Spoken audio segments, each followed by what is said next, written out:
Have you ever watched a Senate hearing and thought, wait a second, who's actually in charge here? Because what happened this week with Adam Schiff wasn't just another political moment, it was a warning. A warning that the system designed to keep power in check might be breaking down right in front of our eyes. Schiff did something we rarely see anymore in Washington. He stood up, not just for himself or for his party, but for the principle that makes democracy function, oversight. Adam Schiff said, "Thank you, Mr. Chairman. One of the advantages of being the junior-most member of the committee on our side of the aisle is you get to listen to everything that's gone on before you during the course of a hearing. And I want to add my voice to my colleagues who've raised the concern about what happened yesterday. I listened to my ranking member ask a legitimate oversight question about the legal basis for troops to be rappelling from a Black Hawk helicopter for a military-style assault on an apartment building in a major city, the zip-tying of children. What was the legal basis for this? I heard my ranking member ask that very simple question, that completely appropriate question.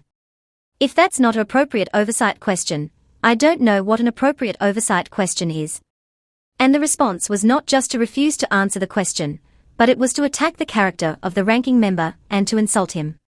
And then when it was Senator Whitehouse's turn to ask a question, he asked a very legitimate oversight question about an FBI undercover operation in which reportedly $50,000 was paid to the White House boarders prior to him becoming the White House boarders, but with the expectation that he would be helpful in arranging contracts when he became the White House boarders. What happened to the money? A perfectly legitimate oversight question. And rather than answer that question in a closed investigation, not an open investigation, but a closed investigation, she simply attacked Senator Whitehouse personally. And I heard another one of my colleagues ask what was the legal basis for blowing up ships in the Caribbean.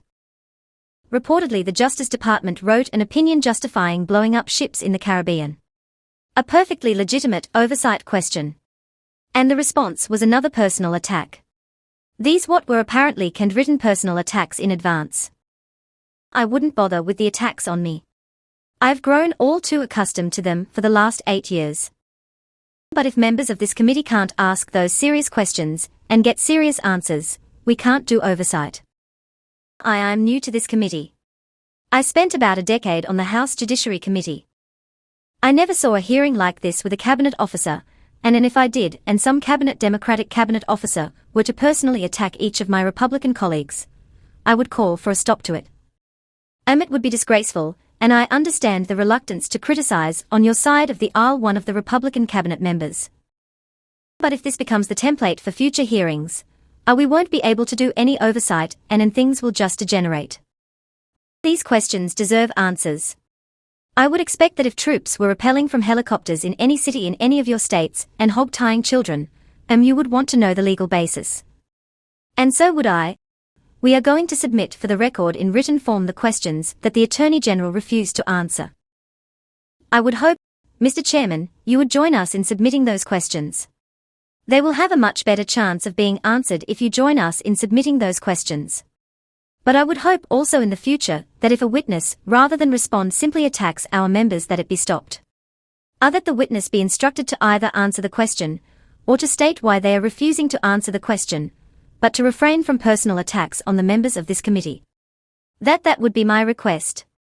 And Mr. Chairman, I am really grateful to be on this committee. And I appreciate every interaction I've had with you. You have in our personal interactions always been eminently fair. If I didn't think that you were of that character, I wouldn't even raise this because there wouldn't be a point. But I would ask that we not have another hearing like that one. And that you join in our legitimate oversight request. And with that, I yield back. Mr. And this what Mr. Chairman said in reply. I thought that I set the decorum for a hearing, oversight hearing, when I said before we asked the director of the FBI any questions, or any statements, that we should both sides treat each other with respect. And I even said to Patel, if you don't get a chance to answer your questions, I'll give you an opportunity, after the senators finished, for a few minutes to respond whatever you didn't get a chance to say. And you know how that meeting turned out, and particularly from your side of the aisle, a lot of strong statements about the FBI director. Whether it were legitimate or not is beside the point. It didn't follow the decorum, and obviously the director of the FBI didn't follow the decorum. So I don't know what more I can do than plead with my people, that who are fellow senators, to follow a certain decorum, and I assume it would be followed on the other side. I don't appreciate the insults that went to Democrat members, particularly where they were wrong, but after seeing how senators handled the FBI director, I guess I felt that just let the show go on the way the senators wanted to go on, and that's what developed as a result of it. That may be a weak excuse for what happened that day, but I thought things didn't work out the way I expected them to when the FBI director was here. And some of the people on your side of the aisle were some of the ones that were screaming and yelling and talking over the FBI director. Meeting adjourned. And yet, what unfolded in that Senate chamber felt like watching a pillar of democracy crack. During PamBondi's confirmation hearing, Democrats, led by Schiff, asked serious, legitimate questions about the legality of military-style raids, about how taxpayer money is being used, about whether the Justice Department is being manipulated for political gain.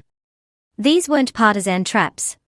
These were oversight questions, the kind that every senator, Republican or Democrat, is supposed to ask when deciding whether someone should hold power in the US government. But what they got back wasn't accountability. It was mockery. Instead of answers, Bondi launched into rehearsed attacks, personal, bitter, and clearly prescripted. She wasn't defending her record. She was performing for an audience that wanted a fight, not facts. And that's when Schiff decided he couldn't stay silent. What he said in that moment cut through the noise of Washington's spin. Because Schiff wasn't talking about one nominee. He was talking about a much bigger problem, the slow death of checks and balances. If you've been watching US politics over the past few years, you've probably felt it too. The erosion of truth, the rise of deflection, the idea that accountability is somehow optional. Schiff laid it out clearly. When cabinet officials start attacking senators instead of answering questions, that's not oversight, it's impunity. It's a signal that power no longer fears consequences. And when that happens, democracy doesn't just wobble. It starts to collapse, one insult at a time. Think about that for a second. When a nominee for one of the most powerful positions in government refuses to answer direct legal questions, and instead turns those questions into weapons, it's not just bad behavior. It's contempt for the very process that makes democracy work. Schiff wasn't angry for himself. He was angry for what that moment represented, a system that no longer respects its own rules. And then came Senator Chuck Grassley's response, the chair of the committee. Instead of defending the Senate's integrity or demanding decorum, Grassley brushed it off. He basically said, well, Democrats got loud before, so what did you expect? That's not leadership. That's surrender. It's a shrug at the destruction of institutional respect. It's the normalization of chaos in a place that used to be the model of order. Ask yourself, when did this become acceptable?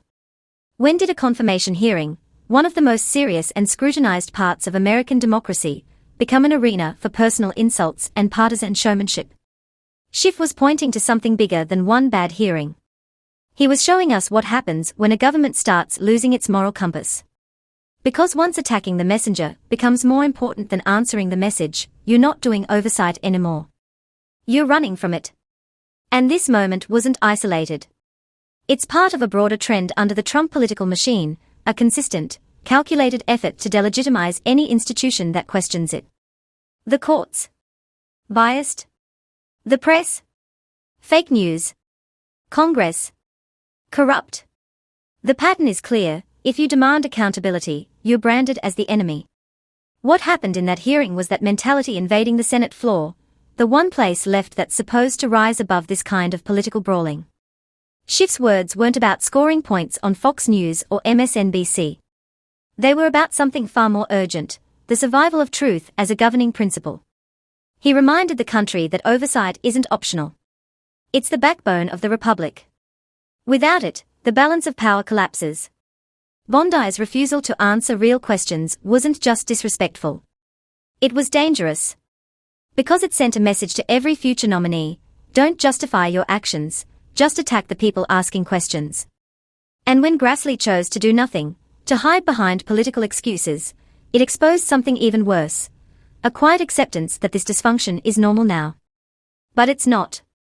A hearing where senators are insulted instead of informed, where questions about legality are met with talking points, is not normal. It's a warning sign. A sign that the system that's supposed to check executive overreach is no longer doing its job. Here's the uncomfortable truth: democracy doesn't collapse overnight. It erodes through moments like this. Through silence. Through complicity.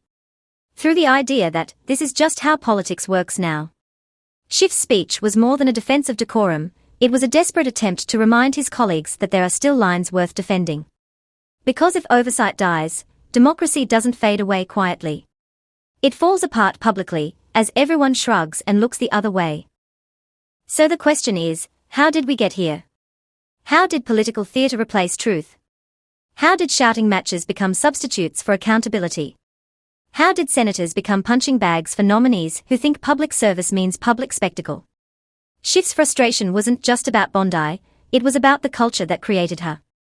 The idea that arrogance and aggression are more powerful than honesty and humility. Every time an official dodges accountability, every time a committee chair shrugs off misconduct, it chips away at the foundation of governance. Schiff's stand was rare not because it was loud, but because it was lonely. Few senators today are willing to risk political backlash to defend principles that should be universal: truth, responsibility, and transparency. He was reminding everyone watching that the Senate isn't supposed to be a stage for loyalty tests. It's supposed to be a place for truth. And yet, we've reached a point where even asking for truth is treated as partisanship. Schiff's speech was a mirror held up to a political culture that's forgotten why it exists.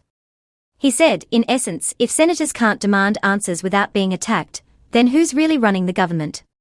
And that's the question that every American needs to ask. Because if the people's representatives can be silenced or insulted for doing their job, then accountability doesn't just vanish in Washington, it vanishes everywhere. What makes this moment even more profound is that Schiff wasn't just defending Democrats. He was defending the Senate as an institution. The right of every senator, regardless of party, to question those in power. That's supposed to be the essence of American governance. But under this new reality, oversight itself has become a partisan act. That's how far things have fallen. And when you strip away the spin, what you're left with is chilling. The Trump administration's strategy isn't just to win arguments, it's to make arguments impossible. To replace facts with fury, to make truth subjective, and to convince the public that asking questions is somehow disloyal. Schiff called that out. And in doing so, he reminded millions of people watching that democracy only works when power fears being questioned. It's easy to tune out these hearings, to see them as just more noise from Washington. But this one mattered. Because it showed in real time how fragile the system has become. When a nominee treats the Senate like a talk show stage, when questions about legality are answered with insults, it's not just disrespect, it's decay. Schiff's warning was clear: this is how democracies die. Not with tanks in the streets, but with contempt in the chamber. PamBondi might have thought she was winning that exchange. She probably walked out thinking she scored political points by owning the libs. But what she really did was expose the depth of dysfunction. She reminded the country that accountability is now optional, that arrogance has replaced service, and that too many people in power have forgotten who they work for. And Grassley's silence. That was the sound of an institution surrendering. What Schiff did was draw a line in the sand. A simple one, but one that's increasingly rare. He said, enough. Enough pretending this is normal. Enough letting power mock the process meant to control it. Enough trading truth for tribalism. His speech wasn't about winning headlines. It was about saving something that's slipping away, the belief that government still answers to the governed. If you're watching this, ask yourself, do you want a government where oversight is real, or one where accountability depends on party loyalty? Do you believe senators should demand answers, or just sit silently while nominees insult them? Because this moment, right here, isn't just about Schiff, or Bondi, or Grassley. It's about the direction of the entire system. About whether we still value truth enough to defend it, even when it's inconvenient. And maybe that's why this video matters. Because it's easy to think democracy will always self-correct, that the system is too strong to fail. But history doesn't agree. Democracies fall when good people stay silent, when institutions lose courage, and when oversight turns into theater. Schiff stood up because he saw that happening. The question is, who's next? Who's willing to stand when the cost of doing so keeps rising? Because the truth is, this isn't a democratic issue. It's an American one. Oversight isn't about politics, it's about principle. It's about making sure that no one, not even a president, is above accountability. And if that idea fades, then so does democracy itself. So if you still believe in that principle, if you still think hearings should be about truth, not tantrums, then don't just watch this. Stay engaged. Because what happens in these hearings shapes what happens in your life, your taxes, your rights, your freedoms. This isn't just political drama, it's democracy under stress. So here's the challenge: don't turn away. Don't get numb. Don't let outrage fatigue silence your voice. Oversight only works if the public demands it. Schiff reminded us of that. And that's why moments like this matter more than ever. If you're tired of watching public service replaced with political performance, make sure you subscribe. We'll keep breaking down what's really happening behind the Senate's marble walls, how power works, how truth is twisted, and how accountability can still be reclaimed. Because democracy doesn't defend itself. People do. So let's defend it, together.